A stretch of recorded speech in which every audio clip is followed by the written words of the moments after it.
Bienvenidos. Hoy nos metemos en un tema que, a primera vista, suena tremendamente técnico, pero que en el fondo es la base de la confianza en el mundo profesional. Sí, la certificación de personas. Exacto.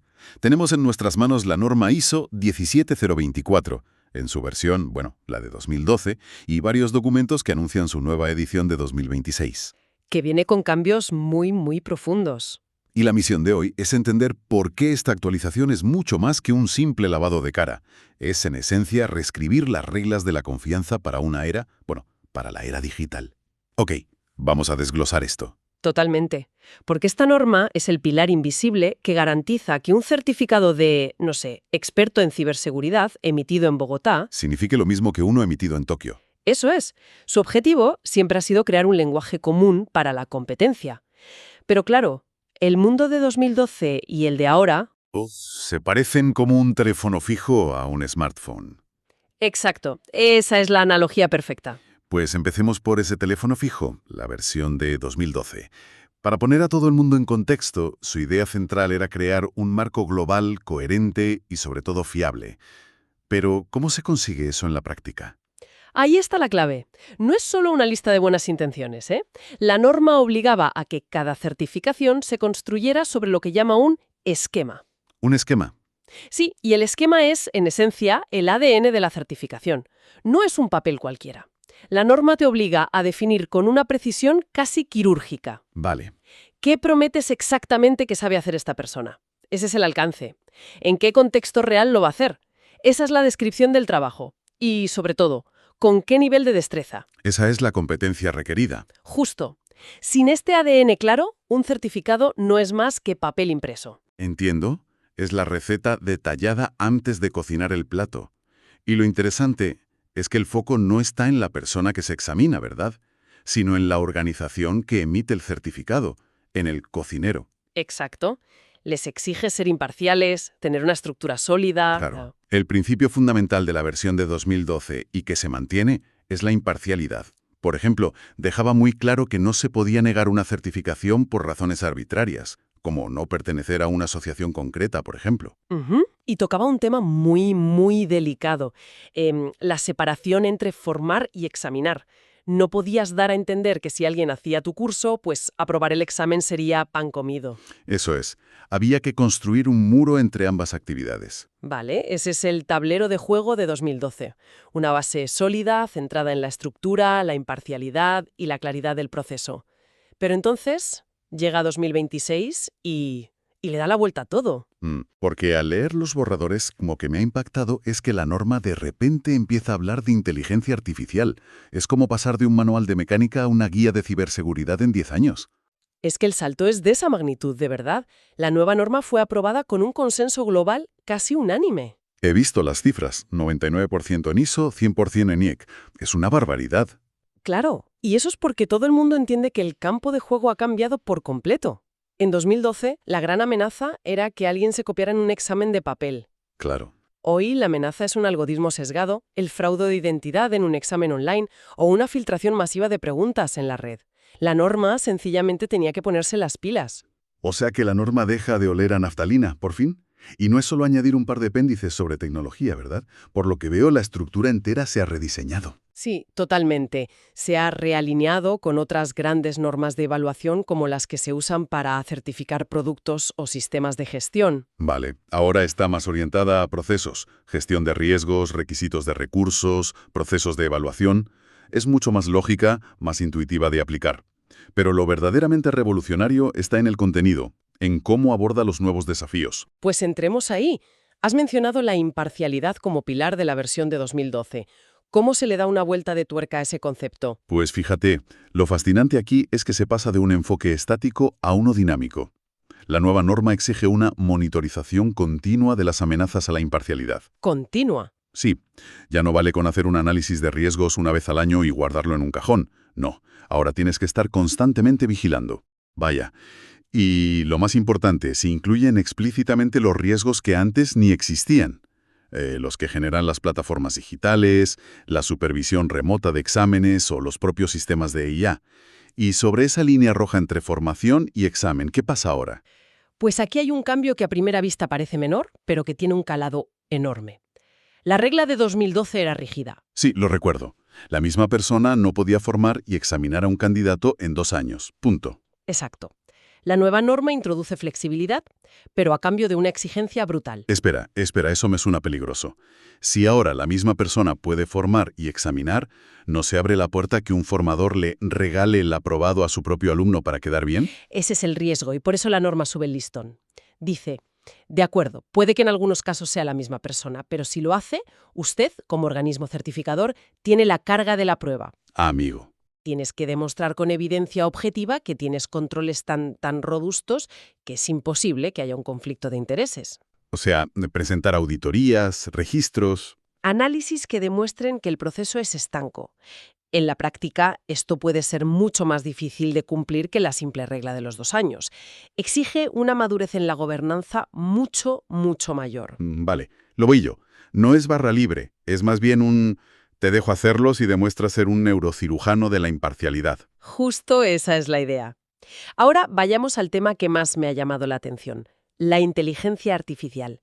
¿Cómo se regula algo que cambia cada 6 meses sin que la norma nazca y obsolepa? Ese es el gran reto. Claro, en la norma no entra a decir debe usar el algoritmo X o la tecnología Y. Sería absurdo. Claro, se quedaría vieja al día siguiente. Lo que hace es establecer los principios de gobernanza. Se crea una cláusula totalmente nueva, la 6.5, dedicada al uso de inteligencia artificial en el proceso de certificación. Y lo que dice, en resumen, es, si vas a usar IA, estas son tus nuevas responsabilidades. Pongamos un ejemplo práctico. Imaginemos un organismo que certifica a, no sé, a instaladores de placas solares. ¿Vale? Deciden usar una IA que, a través de una cámara, supervisa el examen práctico a distancia para detectar si el candidato comete errores o intenta hacer trampas. ¿Qué le exigiría esta nueva cláusula? Perfecto ejemplo. Primero, tendrían que validar y verificar los resultados de esa IA. No basta con comprar el software y encenderlo. Habría que probarlo. Tendrían que hacer pruebas. Por ejemplo, que un grupo de expertos humanos supervise los mismos 100 exámenes que la IA y comparar resultados. ¿La IA detecta los mismos fallos? ¿Se le escapa algo? ¿Da falsos positivos? Vale, comprobar que la máquina funciona como promete. Lógico. ¿Qué más? Segundo, y esto es crucial, demostrar que el sistema es equitativo y no tiene sesgos. Ah, En tu ejemplo, tendrían que probar que la IA no se confunde más con ciertos tonos de piel bajo la luz del sol, o si el instalador lleva gafas, o si el tejado es de un color u otro. madre mía. Tienen que garantizar que la tecnología no discrimina, aunque sea de forma no intencionada. Vaya tela. Eso ya implica un trabajo de análisis de datos muy serio. Y hay más. El tercer punto es fundamental. Debe haber una supervisión humana continua. Siempre. La decisión final sobre si esa persona es competente o no puede ser exclusivamente de la máquina. Un humano experto debe poder revisar la jugada, especialmente en casos dudosos o en apelaciones. Tiene sentido. El cuarto, deben documentar todos los riesgos asociados a esa IA. Y el quinto, la transparencia. Tienen que comunicarle claramente al candidato que una IA va a ser parte de su evaluación. Se acabó la caja negra. Es que la conexión es inevitable. Si hablamos de cámaras, de algoritmos, de exámenes online, la seguridad de la información y la privacidad de los datos se convierten en un campo de minas. Exacto. Y la norma de 2012 era muy básica en esto. Hablaba de guardar los exámenes bajo llave. Literalmente. Sí. La nueva versión obliga a los certificadores a pensar como expertos en ciberseguridad. Exige identificar, evaluar y mitigar amenazas tecnológicas de forma proactiva. ¿Amenazas como cuáles? ¿Que un hacker robe las preguntas del examen? Eso, por supuesto. Pero también la suplantación de identidad en un examen online, que es mucho más sofisticada ahora.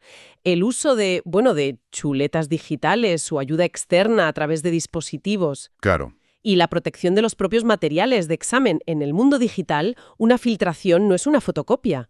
Es un archivo que puede estar en todo el mundo en segundos. ¿Y con respecto a los datos de la gente? Me imagino que las exigencias ahí se disparan. A ver, piensa en la cantidad de datos que se recogen en un examen online supervisado. No es solo tu nombre y tu nota. No, claro. Es una grabación de tu cara, de tu voz, de tu entorno, los movimientos de tus ojos, tu patrón de tecleo. Todo. La norma de 2012 no estaba preparada para este nivel de intrusión, para nada. La nueva obliga a los certificadores a actuar como guardianes de esa información tan sensible, casi como un banco con tu dinero. Vaya responsabilidad. Deben informar de forma meridianamente clara qué datos se recogen, para qué, quién accede a ellos y cómo se protegen. Esto va a obligar a muchas entidades a reescribir sus políticas de privacidad de arriba a abajo. Hemos hablado de imparcialidad, de IA, de seguridad. 3 cambios de un calado enorme. ¿Hay algún otro pilar fundamental que se transforme en esta nueva edición? Sí, hay un cuarto cambio que, de hecho, refuerza todo lo anterior: la competencia del personal y la transparencia. La nueva versión es mucho más exigente en la gestión de la competencia de todo el personal que tiene un impacto en la certificación. O sea, que ya no se trata solo del examinador que pone la nota final. No. ¿A quién más se refiere? Pues hablamos de las personas que redactan las preguntas del examen, de los expertos técnicos que definen el esquema de certificación en primer lugar. Ah, claro. Los que construyen la receta. Exacto. De los supervisores que vigilan los exámenes, sean presenciales o remotos. Incluso de los traductores, si el examen se ofrece en varios idiomas. La norma exige que haya un proceso para seleccionar, formar, evaluar y supervisar a todas estas personas. Se amplía el círculo de la calidad a toda la cadena, ¿no? A toda la cadena, sí. Y en paralelo a este mayor control interno, mencionas más transparencia hacia el exterior. ¿En qué sentido? Pues que los organismos ahora tendrán que publicar un conjunto de información estandarizada para cada uno de sus esquemas, desde los requisitos para presentarse o los costes, hasta los métodos de evaluación o los criterios para mantener la certificación vigente. ¿Para que no haya letra pequeña? Eso es. La idea es que cualquiera, ya sea un candidato, una empresa o una administración pública, pueda entrar en la web del certificador y entender perfectamente cómo funciona el proceso. Es un empujón a la rendición de cuentas. Entonces, si juntamos todas las piezas, lo que estamos viendo es la evolución de una norma que pasa de ser un manual de buenas prácticas para un mundo, digamos, analógico, Sí. a convertirse en un sistema operativo para gestionar la confianza en un entorno totalmente digital y algorítmico. Esa es la metáfora perfecta. El objetivo final no ha cambiado, ¿eh? Sigue siendo que un certificado de competencia sea una garantía fiable. Claro, el qué es el mismo. El qué es el mismo. Lo que cambia radicalmente es el cómo. Es el conjunto de herramientas y salvaguardas para proteger esa garantía. Los principios de siempre, competencia, imparcialidad, objetividad, se mantienen intactos, pero el andamiaje para sostenerlos se ha tenido que reconstruir por completo para la era en la que vivimos. Es un rediseño enorme para que la certificación de personas siga siendo creíble y relevante en el futuro. Un futuro que por lo que vemos ya está aquí. Sin duda. Y todo esto nos deja con una reflexión final para darle vueltas. A ver. La nueva norma, como hemos visto, exige supervisión humana continua sobre la inteligencia artificial que se usa en la certificación. Sí, un ancla de sentido común. Desde luego. Pero a medida que los modelos de IA se vuelvan cada vez más complejos y sus procesos de decisión sean más opacos, ¿cómo será una supervisión humana eficaz dentro de 5 o 10 años? Buena pregunta. Llegaremos a un punto en el que tendremos que confiar en el juicio de un algoritmo sobre la competencia de una persona, incluso si no podemos explicar del todo cómo ha llegado a esa conclusión.